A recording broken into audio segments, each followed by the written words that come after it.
मौलाना साहब के रवैये में एक मुस्बत तब्दीली आई है सदर जरदारी साहब की मुलाकात के बाद। और सदर साहब तो मफाहमत के बादशाह हैं। सिविलियन अगर किसी फौजी तंजीवात पे हमला करेगा तो उसका तो फिर आर्मी एक्ट के तहत ट्रायल होगा ना, इसमें क्या मसला है। और फौज अपनी है ना, कोई इंडिया की फौज के हवाले तो नहीं करे, इसमें खदशे की क्या बात है। अगर आपके हाथ साफ है और आपने कुछ नहीं किया तो आपको आपका ट्रायल कहीं भी हो, आपको तो फिक्र ही नहीं करनी चाहिए, कोई इशू ही नहीं होना चाहिए। आप कहेंगे ठीक है मुझे इंटरनेशनल कोर्ट ऑफ जस्टिस में ले जाएं, I can lead my case there. जो हमसे बात करना चाहेगा मुझसे करेंगे, लेकिन बात अपनी अना की सियासत के लिए नहीं, अपनी ज़ात के लिए, पाकिस्तान की बका के लिए, पाकिस्तान की आवाम के लिए, इन इश्यूज पे तो डेफिनेटली बात होनी चाहिए ना। शर्मिला जी, आपकी तरफ आती हूँ। हम देख रहे हैं कि अख्तर बेंगल ने इस्तीफ़ा दे दिया। मुल्क की सियासत में बड़ी अहमियत इख्तियार करते थे वो। उसके अलावा फिर हम देख रहे हैं कि जाहिद खान ने भी इस्तीफ़ा दे दिया। मौलाना फजल रहमान कहते हैं कि सियासी लोगों की अहमियत ख़त्म हो चुकी है, पार्लियामेंट नाकाम हो गई है, सियासी निज़ाम पर अदम एतमाद का इजहार किया जा रहा है। आप क्या समझती हैं, मुल्क के हालात किस तरफ जा रहे हैं? जी बहुत शुक्रिया जी। देखिए, पहली बात तो ये है कि इस मुल्क में इलेक्शन के बाद भी उस तरीके की सियासी इस्तेहकाम नहीं आ पाया है जो हम सब जिसकी ख्वाहिशमंद थे जी। अब इशू ये है कि अपोजिशन की जानिब से एक किस्म की हठधर्मी दिखाई जा रही है और किसी भी मामला पे वो पॉलिटिकल पार्टी से या पॉलिटिकल रहनुमाओं से बात करने को तैयार नहीं। उनका एक ही मंतक है और वो ये है कि हम इस्टेब्लिशमेंट से बात करेंगे, जो कि मैं समझती हूँ और मेरी जमात भी समझती है कि गैर आईनी है। और एक फाल जमहूरियत के अंदर आप बात करते हैं पॉलिटिकल पार्टी से, पॉलिटिकल जमातों से, और यही this is the only way forward. अब मामला देखिए, अख्तर बेंगल साहब ऑफ कोर्स एक बहुत ही मोतबर जुबान है, बिलखुसूस बलूचिस्तान के हवाले से, और उनका पार्लियामान में ना होना जो है वो एक मैं समझती हूँ कि एक बड़ा नुकसान होगा बिलखुसूस बलूचिस्तान के लोगों को, क्योंकि जिस तरीके से वो उनकी आवाज़ उठाते थे वो उनका पार्लियामान में होना बहुत ज़रूरी है। उम्मीद है कि वो अपना इस्तीफ़ा भी वापस ले लेंगे। अब कल मौलाना साहब जब पार्लियामान में आए, उन्होंने तकरीर की तो वो एक पॉजिटिव तकरीर थी कि जो भी हो, फॉर्म 45 हो, फॉर्म 47 हो, जो भी हो, लेकिन अब ये पार्लियामान है और इस पार्लियामान को आप अच्छे कामों के लिए इस्तेमाल करें, ये बहुत ज़रूरी है। सिचुएशन ये ना देखें जी कि इस मुल्क के अंदर सियासी गैर इस्तेकामी का खात्मा होना बहुत ज़रूरी है, वरना मईशत बहाल नहीं होगी। मईशत बहाल नहीं होगी, लोग मज़ीद गुर्बत तले पिस जाएंगे जो ऑलरेडी पिस चुके हैं। इसीलिए जो ओनली वे फॉरवर्ड ये है कि आप डायलॉग करें। ठीक है, इश्यूज हैं, मामलात हैं, दरीना मामलात हैं, हल होने चाहिए, बिल्कुल हल होने चाहिए। शर्मिला फारूकी साहब, आपने बिल्कुल दुरुस्त बात की है कि डायलॉग की जानिब जाना चाहिए। अब ये बताइएगा कि मौलाना फजलुर रहमान से मुलाकात भी हुई सदर आसिफ अली जरदारी साहब की, तो अभी आपको क्या लगता है कि मौलाना फजलुर रहमान हुकूमती इत्तेहाद का साथ देंगे कि अपोजिशन के साथ मिलकर सड़कों पर वो नजर आएंगे? देखिए जी, सदर साहब की मुलाकात के बाद ही आपने मौलाना साहब में एक मुस्बत उनके रवैये में और उनकी गुफ्तगू में एक मुस्बत तब्दीली देखी है। उससे पहले तो मौलाना साहब बिल्कुल वाज़े थे और उनका रुझान जो अपोजिशन की जानिब था, लेकिन अब उनका भी रुझान जो है वो डायलॉग की तरफ है। वो समझते हैं, जो कि सही बात है, क्योंकि एक मंझे हुए सियासतदान का काम यही होता है कि मामलात को संभाले ना कि बिगाड़े। और ये तो तब्दीली आई है जो कि खुशाइन बात है और पाकिस्तान में जमहूरियत के लिए, इस्तेहकाम के लिए एक अच्छी खबर है। अपोजिशन को मनाना, अपोजिशन के तहफ़्फ़ुज़ात दूर करना ऑफ कोर्स हुकूमत वक्त का काम है, लेकिन वो हुकूमत से बात नहीं करना चाहती। सही। और ऐसे मामले के अंदर मैं समझती हूँ कि अगर वो इतनी हठधर्मी दिखाते रहेंगे तो फिर ये जमहूरियत के लिए नुकसान होगा, पाकिस्तानी अवाम के लिए नुकसानदेह होगा। इनको सोचना चाहिए। लेकिन मैंने पार्लियामान में भी इनको देखा है, पार्लियामान के बाहर भी देखा है, ये अपनी सियासत करते हैं। उनकी ख्वाहिशात अपनी ज़ात से शुरू होकर अपनी ज़ात से ख़त्म हो जाती है। शर्मिला फारूकी साहिबा, इस सारी सूरत हाल में पीपल्स पार्टी का स्टैंड क्या है? क्योंकि लग ये रहा है इब्तदाई तौर पर, या बज़ाहिर ये लग रहा है कि वेट एंड वॉच की पॉलिसी है, तो फिर आपको क्या लग रहा है कि कोई मीडिएटर का किरदार अदा कर सकते हैं सदर आसिफ अली जरदारी? क्योंकि सदर से बेहतर तो कोई दफ्तर हो नहीं सकता इस सारी सूरत हाल को, जो टेंस सिचुएशन है उसे डिफ्यूज करने के लिए। मैंने आपसे पहले भी कहा कि मौलाना साहब के रवैये में एक मुस्बत तब्दीली आई है सदर जरदारी साहब की मुलाकात के बाद। और सदर साहब तो मफाहमत के बादशाह हैं जी।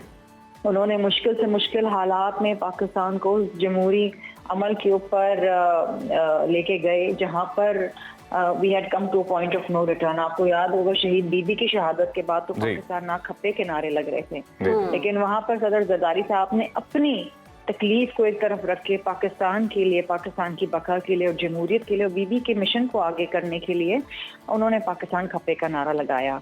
और मुश्किल हालात के अंदर भी आपने देखा होगा कि जब गिलानी साहब को भी डिस्क्वालीफाई किया तो सदर साहब ने पीपल्स पार्टी ने कोई एहतजाज नहीं किया। हमने इन हाउस चेंज करके हम राजा परवेज अशरफ को एज प्राइम मिनिस्टर ले आए। देखिए मुश्किल हालात हैं और पीपल्स पार्टी हमेशा आइन, कानून और जमहूरियत के साथ खड़ी है। देयर इज नो अदर वे।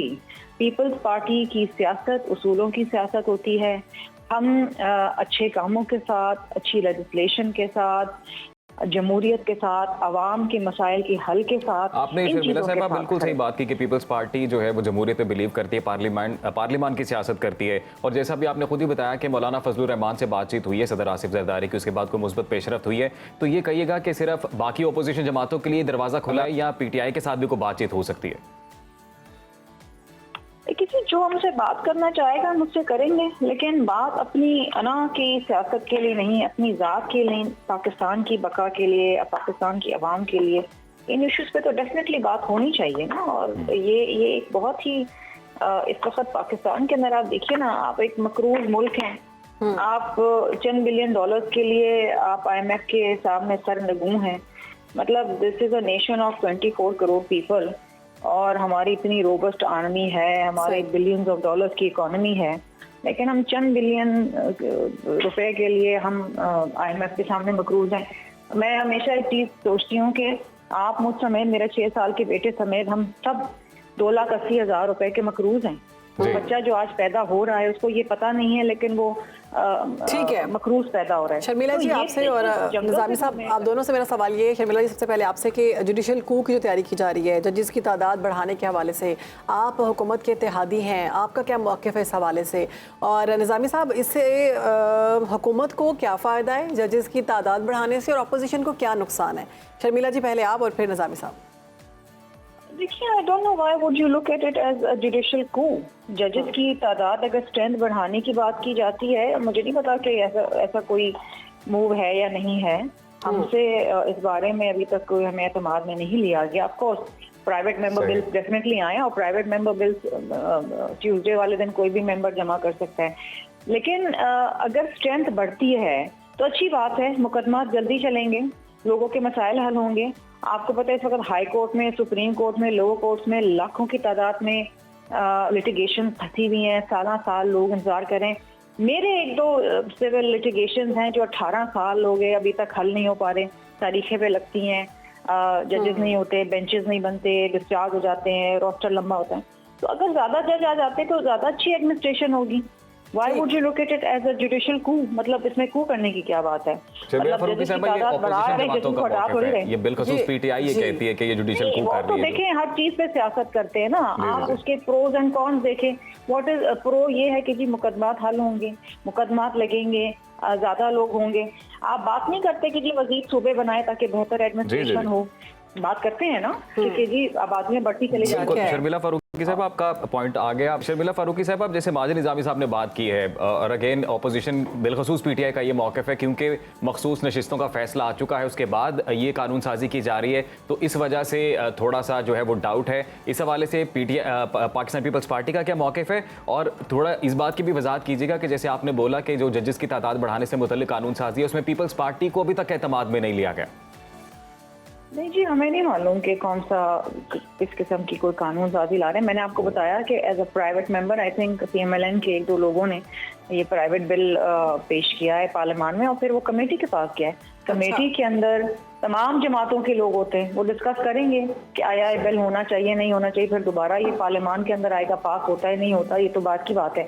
लेकिन देखिए, पार्लियामान का काम है लेजिस्लेशन करना। And as I said earlier, why would you look at it as a judicial Koo?